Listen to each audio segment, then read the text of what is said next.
ደወለልኝና 40 ሺህ ብር ይሁን ብዬ ተደራድሬያለሁ። በጠራራ ፀሐይ አንድ እጄ መሄድ ይችላል ብሎ ከኪሱ አውጥቶ የደህንነት ነኝ ብሎ አሳየኝ። ክትትል ነኝ በርካታ ጊዜ በዚህ ስራ ላይ ቆይቻለሁ እያለ እያታለላቸው ወንጀሎችን ሲሰራ እንደነበረ የሚያሳዩ አቤቱታዎች መጡ። የደህንነት አባል ነኝ ያለው ግለሰብ ጉድ ተጋለጠ። ለመስማት የሚከብድ አስደንጋጭ ተግባር በመዲናችን ተፈጽሟል። ብዙዎችም አልቅሰዋል። ሰውየው የዋዛ አይደለም። ከአዲስ አበባ እስከ አዳማ ድረስ በርካቶችን ጉድ ማድረግ የቻለ አደገኛ ግለሰብ ነው። እጅግ በጣም በሚያሳዝን መልኩ ያመኑት ሁሉ ባዶ እጃቸውን ቀርተዋል። ታዲያ ግለሰቡ ደህንነት ወይም የፖሊስ አባል በመምሰል ነበር ሰዎችን የሚቀርበው። በርካቶች ላይ ከፍተኛ ጉዳት አድርሷል። በዚህ ዙሪያ ፖሊስ ጥብቅ ማሳሰቢያም ሰጥቷል። ተጠርጣሪው አንዲት ግለሰብን ያገኛትና የታሰረባትን ቤተሰብ እንደሚያስፈታላት ያሳምናታል።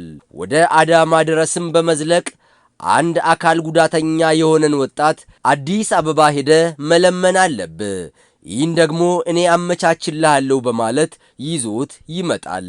በመጨረሻ ግን ሁሉም ፈጽሞ ያልጠበቁት ነገር ገጠማቸው። ባለቤቴ ታስሮ ነበረ።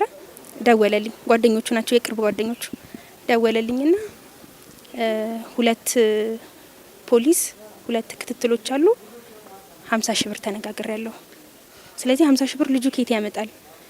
40 ሺህ ብር ይሁን ብዬ ተደራድሬያለሁና 40 ሺህ ብር ብለዋል ምናምን አለኝ። ቆይ እስቲ አሁን 40 ሺህ ብር ቆይ እስቲ ብዬ ያልኩት። አሁን መልሶ ድጋሚ ደወለ። እኔም በቃ ህግ እንዳረጋ ያርገው ብዬ እኔም ተውኩትኝ ማለት ነው። አሁን በአጋጣሚ እንዴት እንደሆነ አላውቅም፣ እዚህ ሰምተዋል ፖሊስ ጣቢያ። ፖሊስ ተከታትሎ እነሱንም ተያዙ። ያው ባለቤቴ ላይ ምንም አይነት የወንጀል እንትን አልተገኘበትም። መጀመሪያም ጠቁሞ ያስያዙት እነሱ ናቸው። ከዛ እኔም ህግ እንዳረጋ ያርገውልኩኝ። እዚህም ያለውን ነገር አጣሩ ፖሊስ ጣቢያ። በ15 ቀኑ ተለቀቀ። ደወለልኝና ሕክምና ጥቁር አንበሳ ወረቀት አወጣልኝና አመጣው። የማቃቸው ሰው አለ ዶክተሮች ማቃቸው አለ ብሎ ተዛ በመርታርቦ አዲሱ ገበያ ወሰደኝና ዛልጋ ትንሽ ቤት ተዛ 70 ሺህ ብር ተሰባሰበ። 70 ሺህ ብሩ ላይ እሱ ወሰደና እኔ ተዛ ለአልጋ ለምን ስከፍል ለሰራተኞች ለምግብ ለምን ሳረገው የኔ ተጄ ላይ አለቀ። እሱ ጋር የቀረው ቀሪው ብሩ ቀረ 36 ሺህ። ሬሳ ልጭነው መኪናውን ውረድ ብሎ አስወረደኝና ተዛ ወደ ቤት ተመለሰኝ። ግለሰቡ ለገንዘብ ሲል ምንም ነገር ከማድረግ ወደ ኋላ አይልም። ሲበዛ ደፋርና የማሳመን ችሎታም ያለው ሰው ነው። በሌላኛው ቀን ደግሞ እጅግ በጣም በሚያሳፍር ሁኔታ ከዚህ ቀደም የሚያውቀው ሰው ታሞ ጥቁር አንበሳ ሆስፒታል ተኝቶ ያገኘዋል። የሆስፒታሉ ኃላፊ ሆኜ ስለተሾምኩ የተሻለ ሕክምና ወደ ውጭ አገር ሄደ እንድታገኝ እረዳሃለሁ፣ ለዚህ ማስፈጸሚያ ደግሞ ቅድሚያ ገንዘብ መክፈል አለብህ በማለት ለታማሚው ይነግረዋል። ጥቁር አንበሳ ውስጥ ቁጭ ብዬ ባለውበት ሰዓት አጥር ያለች ጋውን ለብሶ መጣ፣ መነጽር አድርጎ ምናምን ማለት ነው። እኔ ከዛ መጀመሪያ አውቀዋለሁኝ። እዛ ሲመጣ እኔም ሰላም አልኩት። እሱም በጣም ሳመኝና ተሳሳምን። በቃ ድሮ በችግር ምንታውነት እኔ ከዚህ ውስጥ ስራ ገብቻለሁኛል ይቀሳልና፣ እሺ ምን አይነት ስራ ነው የገባው ስለው እዚህ በቃ ስራ ገብቻለሁኝ። አታውቅም እንዴ አልሰማም እንዴ አለኝ። አልሰማሁም። እና ምን ነው እዚህ ታመሜ ብዙ ጊዜ ዴክስ መንሸራተት ታሞኝ እኮ ብዙ ጊዜ እና እግሬ ማሞኝ ብዙ ጊዜ ነው እዚህ እየተመላለስኩ ነው ያለሁት ያልኩት። እዛ ስለው እንዴ ቀላል ነገር አንተ ታዲያ ወደ ጭዴ አትተክም ነበር እንዴ? እኮ ቀላል ነገር ነው። ከዚህ ውስጥ አካል ጉዳተኞችን በተመለከተ ጉዳይ እያስጨረስኩኝ ፕሬዚዳንቱ ኃላፊው የሆነ ቦታ ሰጥቶኝ እዚህ እየሰራው ነው። ታዲያ ጥሩ ማትሪያ እኔ እኮ የሆነ በቀጠሮ እየተንገላታው ነው እዚህ ያለሁት። ብዙ ቀን ነው እዚህ መመላለስ ያለሁት። በግል ምጃ አይቻለሁኝ እና እዚህ ይሻላል ብዬ ደግሞ ይሄው እዚህ ሆኛለሁኝ አልኩት። ለኃላፊው የሚሰጥ 40 ሺህ ብር ያስፈልጋል። 40 ሺህ ብር ያስፈልጋል። እሱን ታዲያ 20 ሺህ ብር ብቻ ነው ያለኝ ኪሴ ላይ አልኩት። 20 ሺህ ብሩን መጀመሪያ ስጥና ያን 20 ሺህ ብር ነው መስጠት ትችላለህ አለኝ።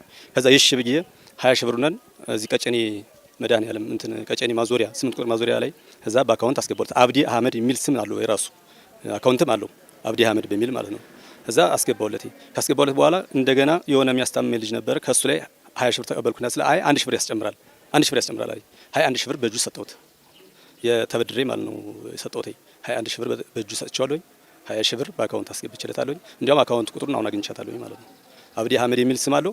በቃ እዛ እንደዛ ነው የተቀበለኝ እና እየዞረ ማይተም ይዟል በእጁ ማይተም፣ አንዲት ቀጭን ማይተምና አንድ ክብ የሆነ ማይተም ይዟል። በዛ መንኩቴ በዚህ ዙሪያ ነው እኔ እንግዲህ ውጭ እኔም ካለ በሽታ 3 አይነት በሽታ ስላለኝ አንዱን እንኳን ቢቀረፍልኝ ብዬ ከዛ ገንዘብ ይሄን ገንዘብ ላንተ ሰጠው በምንስ መጓጓዣው ሳልኩት ደግሞ እንደገና ስለው አይ እኔ በምሰጠው ደብዳቤ እርዳታ መብት አለ የኢትዮጵያ ሕዝብ ይጓ ነው እርዳታ ጠይቀህ ትታከማለህ አለኝ። ግለሰቡ ገንዘቡን ተቀብሎ ከተሰወረ በኋላ የግል ተበዳይ ከሆስፒታል ወጥቶ ድንገት መንገድ ላይ ያገኘዋል። በወቅቱ ገንዘቡን ሲጠይቀው የደህንነት አባል ነኝ በማለት መታወቂያ አሳይቶት በማስፈራራት ሳይሰጠው ጥሎት ይሄዳል። ስፈልገው እየሰማሁኝ በቃ ስፈልገው አላገኘውም። አግኝቸው ከዘብር ገብርኤል ወርቀት አምጥቼለት እንኳን ካብለው ማለት ነው ካስለው ይሄ እንዲህ አይነት ነገር እኮ አልፈራም እኔ ብትከሰኝም እኮ ነው በጠራራ ፀሐይ አንድ እጄ መሄድ ይችላል ብሎ ከኪሱ አውጥቶ የደህንነት ነኝ ብሎ አሳየኝ። በቃ እዛው ፈራውኝ ከስሸም ብዬ ማላቅም ደህንነት ነው ብሎ ስላሳየኝ ብቻ ማለት ነው።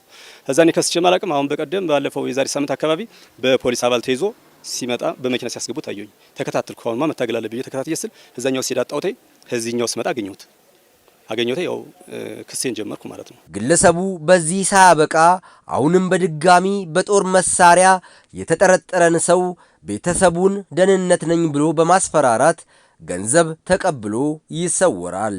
ይህ መረጃ ደግሞ ፖሊስ ጋር ሊደርስ ቻለ። ባለቤትሽን እናስፈታልሻለን በማለት 40 ሺህ ብር ጠይቀውኝ እኔም ብር በሰዓቱ ስለሌለኝ አባቴ አቶ ንጉሱን ጠይቄው 40 ሺህ ብሩን ተቀብዬ ለነሱ ሰጥቻቸው ነበረ። ስለዚህ እሱም እስካሁን አልተፈታልኝም ምን ይሻለኛል በማለት አቤቱታውን እዛ ወደኛ ጋር ቀረበች። አቤቱታውን ተቀብለን ምርመራ ማጣራት ስራችንን ጀመርን ማለት ነው። ይህን የምርመራ መዝገብ ለማስወሰን በሂደት ላይ እያለን ባለንበት ሁኔታ ሌሎች የግል ተበዳዮች እኛ ጋር መጡ ማለት ነው። ተደጋጋሚ ጊዜ አሁን እንደቀረበበት አይነት በርካታ የማታለል ወንጀል እንደሚሰራ ይህንንም የወንጀል ሲፈጸም እኔ የፖሊስ አባል እንደሆን ከፖሊስ ደብዳቤ ተሰጥቶኛል። እኔ እንደ ክትትል ነኝ።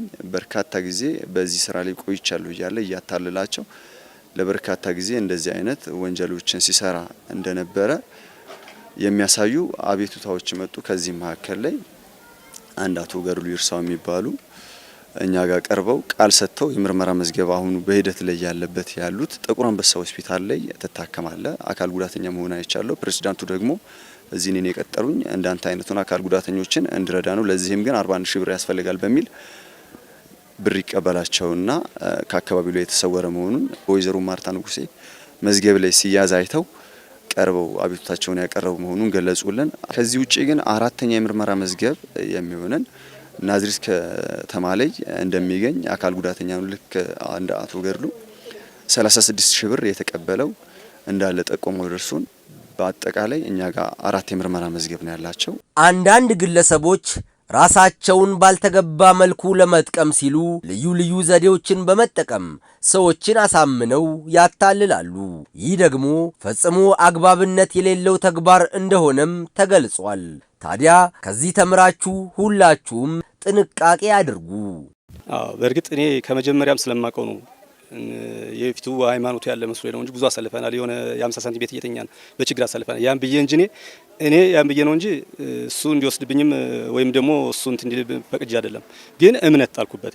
ያው መታወቅ የሚባል አለ እረዳለሁ። የበለጠ እንድረዳኝ ነው የፈለኩት ነበር። የበለጠ እኔ እንኳን ይሄን 20 ሺህ ብር ሰጥቼ 40 ሺህ ብር ደግሞ 41 ሺህ ብር ጨምሬልህ እንኳን በምን ሳፈራለሁ ስል እሱ ከሜዲካሎች ደብዳቤ ይወጣል እርዳታ መሰብሰብ ትችላለህ ስላለኝ ብቻ ነው የተሸወርኩት። ከህግ ውጭ ይሆናል ብዬ አላሰብኩም። ግን አንደኛ የጓደኞቹ ናቸው፣ በጣም የቅርብ ጓደኞቹ ናቸው። በጣም ማለት ነው እንዲህ ላዳር ነው የሚለያዩት። እንግዲህ እኔ እንደዚህ አይነት ነገር ያደርጋሉን ብዬ አላሰብኩም።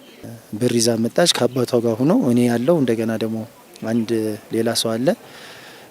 እሱን ደወልንለት። እዚህ ቦታ ነው አለን። ወረዳ 8 እዛ ቀጠረን። ይሄርንና 40 ሺህ ብሩን ተቀበለን። እሱ ይሄ ትክክል አይደለም።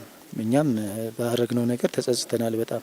ዋናው ትልቁ ድክመት ያለው ፖሊስ ጋር ሳይቀርቡ የግል ተበዳዮች ፖሊስ ጋር ሳይቀርቡ ልክ እነሱ የሚሏቸውን ብቻ ሰምተው በሩቁ እዛችሁ ደህንነት ነኝ ብሎ በሚነግራቸው ሰዓት ያምናሉ። በማንኛውም ሁኔታ መሰል ግለሰቦች ህብረተሰቡን በዚህ መልኩ ሊያታልሉ ስለሚችሉ አስፈላጊውን ጥንቃቄ ማድረግ ይገባል። ከዚህ ባለፈም አጠራጣሪ ነገር ሲኖርም ፈጥኖ ለፖሊስ በማሳወቅ ወንጀል ፈጻሚዎች በህግ እንዲጠየቁ ማድረግ የሁሉም ኃላፊነት ነው። መልካም ሰው መስሎት ነው የሚደረገው። ግን ይሄን ነገር ማጣራት አለበት። ሰው እውነት ነው ወይ ቢሮ የት አለ ብሎ መጠየቅ አለበት። የተማርኩት ትምህርት ነው ከመሸጎዴ እዚህ ላይ ነው። የት አለ ቢሮ የት አለ ቢያጅዟል በትክክለኛው እንግዲህ እሱ ራሱ ማይተው ስላለው ይሰራዋል። እና ይህንን መጨበረብረም የለም። መድኃኒት ርካሽ ነው የሚሉ አሉ። እዛ ውጭ እኮ እንደዚህ መድኃኒት በነፃ ነው እዚህ በገንዘብ ለምን የሚሉ አሉ። ይህንንም መቀበል የለባቸውም ሰዎቹ ማለት ነው።